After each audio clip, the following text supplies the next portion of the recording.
Hi everyone, I'm Tyson and I decided to do a project on how does the magnification level of the sun's rays affect the temperature reached.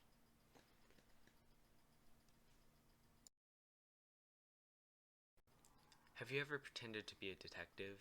If you're a fan of mystery books, surely you've heard of the famous detective who lives on 221B Baker Street in London. I'm talking about Sherlock Holmes, of course. If you want to be like Sherlock Holmes, you'll need a little bit of equipment. You'll need a tweed jacket, a deerstalker hat, and finally, but not least, a magnifying glass. Sherlock used his magnifying glass to search for clues, but there are plenty of other uses for magnifying glass. As a kid, you may have found that magnifying glass can burn paper when under the sun.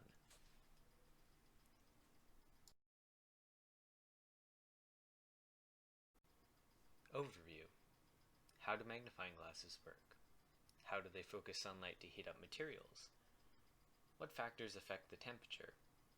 What temperature can a magnifying glass reach on any material? Magnifying glasses use a convex lens to focus light onto a single point along the principal axis, which is an imaginary line that goes to the optical center of the lens. This is usually in the middle of the lens, but can be offset depending on how well the lens is made. The single point that the light is focused to is called the focal point. The distance from the optical center and the focal point is called the focal length. The light rays from an infinite distance converge to the focal point after passing through the convex lens. This is what creates a larger image from the perspective of a person, and it's also what focuses the light. Now, how does this tie together with the temperature of the sun for magnifying it? Well, turns out the magnification levels don't actually affect the temperature too much, but other factors do. Before I explain that, however, I'll explain how a magnifying glass is able to burn materials with the power of the sun. Thermoradiation, a form of electromagnetic radiation, is focused by the convex lens into the focal point. By placing a material at the focal point, the electromagnetic waves focus on the material. That material absorbs the light and the thermal radiation, causing it to heat up. The more waves the material absorbs, the hotter it will become.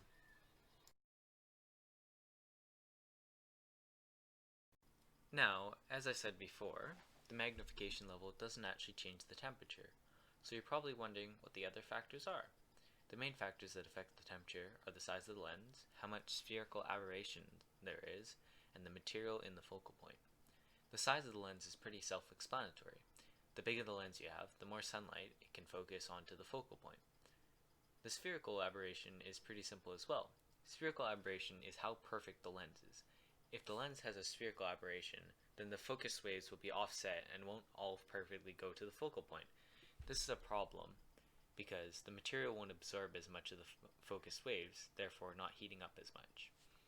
The material in the focal point matters as well. If it's white, so it's more reflective, a lot of light will be reflected, so it won't heat up very well. But if it's black or a darker color that absorbs a lot of light, it will heat up more. How the material is positioned makes a difference as well. For example, a piece of paper that is curled up into a ball with a hole at the focal point will work better than a flat piece of paper because the curled up ball will insulate the heat better.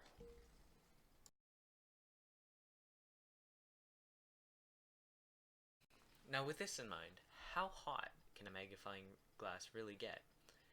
Unfortunately, I wasn't able to find an exact number for the temperature that the magnifying glass can reach, but in this video, it's said to go over 2000 degrees Fahrenheit or 1090 degrees Celsius. The second video says it goes up to 6332 Fahrenheit or 3500 Celsius.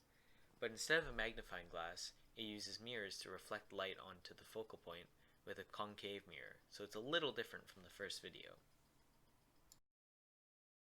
This is the piece that I'm after. I got lucky because this one happens to be a crystal clear lens that focuses to a point, and that's the best that I know of. It may not look like much, but this is a giant 4-foot magnifying lens. The amount of energy these lenses can generate is outstanding, producing temperatures over 2000 degrees Fahrenheit. They can be used for heating, cooking, purifying water, and burning almost anything that you can imagine. Amazingly, they do all that just off sunlight. Now that I got the lens I was after, I'm going to play around with some of these other pieces on the TV. These projection lenses, the caster wheels, and the power cord can all be... How tight does this focus? Can we see it? Just look, yes. By spraying some water. Oh my God. So if my hand's here, it's okay, but if it went there, what would happen? Not at the focus. Here it's okay, but... And even a mirror this big, would it be powerful enough to kind of set light to something? Yes. Can I try it? Go ahead. Okay, show me the focus. I'm okay. Oh, my life. Can we do that again? That's astonishing. I've never seen anything set light to wood that quickly.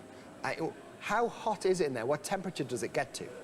At that focal point, we can reach a temperature higher than 3,500 degrees C, and there is currently no known materials that could resist this. There is nothing on Earth that can withstand the temperature right in the middle there. Nothing. And I'm pointing at it. Exactly. Just 2 square meters of sunshine can melt steel pretty easily. I would love to try and weld some stuff with sunshine. It'd be really nice. If you had 3 people sunbathing, they would be collecting that amount of sunshine. And look what it does.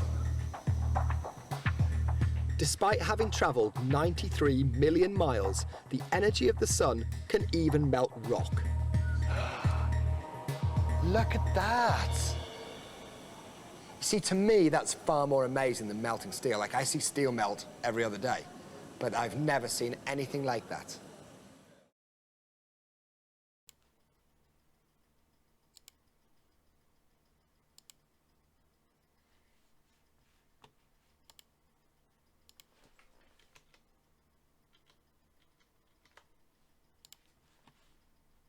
Thank you for coming to my Talons Talk, and I hope you have a good day.